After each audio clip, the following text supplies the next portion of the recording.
क्या लगता है आपको धुरंधर 2025-26 में बनने वाली सबसे कंट्रोवर्शियल फिल्म है? जी नहीं, वहाँ तो फिर भी लियारी पाकिस्तान का सच दिखाया था, बट एक ऐसा सिनेमा जिसने पंजाब को एक्सपोज करके रख दिया, वो भी इस तरह कि फिल्म को रिलीज करने के लिए सेंसर बोर्ड ने इसमें 120 कट्स की डिमांड की थी, जिस वजह से 3 सालों तक फिल्म रिलीज नहीं हो पाई। तो सेंसर बोर्ड को चकमा देके अब ये सेम फिल्म 0 कट्स के साथ सीधा OTT पर रिलीज हो गई है, बस एक शर्त पे कि फिल्म का नाम बदलना पड़ेगा। सतलुज की बात कर रही हूँ मैं, जो कभी पंजाब 95 के नाम से जानी जाती थी। 3.25 घंटे का ब्रूटल सिनेमा जिसमें बंदूक की जरूरत नहीं पड़ेगी वायलेंस दिखाने के लिए, या आपको बिना टच किए जख्म देके जाएगी। मौत पे बनी फिल्म है, मौत के बारे में है, और इसे देखने वाले को भी एक बार अंदर से मरना पड़ेगा। पिछले कई सालों में मैंने इतनी डार्क फिल्म कभी नहीं देखी। लास्ट कुछ ऐसा ही फील हुआ था सरदार उधम सिंह में। वहाँ तो फिर भी अंग्रेज थे नफरत करने के लिए, यहाँ तो अपने भाई जान के सबसे बड़े दुश्मन बन बैठे हैं। सोच सकते हो आप, वो पुलिस जिसका फर्ज है लोगों को जिंदा रखना, उसका एक ऑफिसर खुद की बड़ाई कर रहा है ये बोलकर कि उसने 25,000 लाशों को ठिकाने लगाया है, और ये फिल्म का शायद सबसे कम डरावना सच होगा। जिसको पंजाब राइट्स के बारे में नहीं मालूम, मेरे जैसे लोग, उनके लिए फिल्म बहुत ज्यादा अनप्रेडिक्टेबल लेकिन डिफरेंट एक्सपीरियंस होने वाला है। आपको यकीन नहीं होगा, हमारे देश में ऐसा भी हुआ था। कहानी शुरू होती है जसवंत सिंह के साथ, जो अपनी एक मिसिंग रिश्तेदार को ढूंढने के लिए निकले हैं, लेकिन ये प्रॉब्लम सिर्फ इनकी नहीं है। पूरा पंजाब खून की नदी में तैर रहा है। किसकी लाश बहते हुए कहाँ तक चली गई किसी को नहीं पता। इस फिल्म के 90% सीन्स अंधेरे में शूट किए हैं, और ये तगड़ा सिंबोलिज्म है कि काले रंग में जो भी रंग मिलता है वो काला बन जाता है। ये लड़ाई चल रही थी पुलिस वर्सेस मिलिटेंट्स के बीच। असली पंजाब किसका है ये फैसला बंदूक से हो रहा था, जिसका पुलिस की वर्दी में छुपे बैठे कुछ राक्षसों ने जम के फायदा उठाया। लेकिन ये फिल्म पूरी तरह खतरनाक हो जाती है जब दूसरों को ढूंढने वाला अचानक एक दिन खुद लापता हो जाता है। वो गायब हुआ है या किया गया है, इसका जवाब इतना डरावना है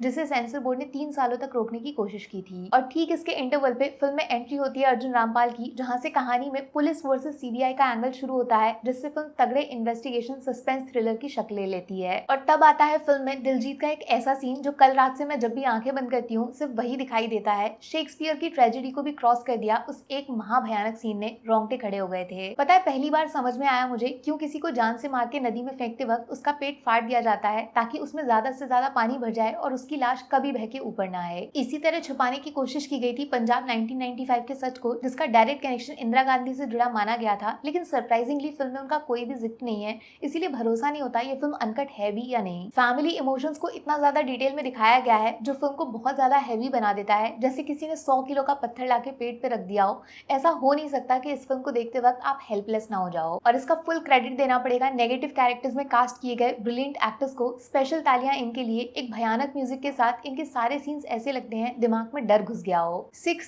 को मार रहे हैं, और डरावनी बात यह है कि इसके पीछे कोई वजह नहीं है, सिर्फ सनक है जिसको बेहतरीन तरीके से प्रेजेंट किया है। वो तो शुक्र है फिल्म में अर्जुन रामपाल की एंट्री हो गई, वरना उनके आने से पहले ये फिल्म बहुत अनसेफ फील करा रही थी। लेकिन अर्जुन ने जिस तरह पूरा गेम बदल दिया अपने सॉलिड परफॉर्मेंस से। जितनी गाली दो बॉलीवुड को ऐसे बेहतरीन धुरंधर एक्टर को वेस्ट करने के लिए, वो कम लगती है। और इस फिल्म में उनका रोल देखने के बाद आपको रियलाइज होगा मार धाड़ से ज्यादा सेक्सी होता है माइंड गेम, चालाक कैरेक्टर। सब बोल रहे थे मैं वापस आऊंगा, दिलजीत का इस साल का बेस्ट परफॉर्मेंस है, बट खुद दिलजीत को दिलजीत ने हरा दिया है। इस फिल्म के वो एक सीन ने दिलजीत के चेहरे पे इतना सच है कि आप तुरंत उनसे पर्सनल कनेक्ट करोगे। चमकीला और अब सतलुज के बाद आप भरोसा कर सकते हो कि ये शायद इंडियन सिनेमा का सबसे अंडररेटेड एक्टर है, जिस फिल्म में डालोगे तोप के गोले जैसा फटेगा।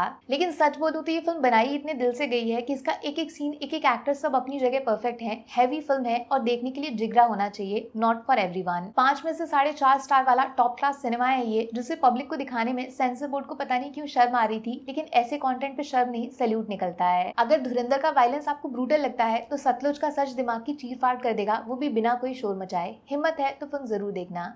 Take care, bye bye.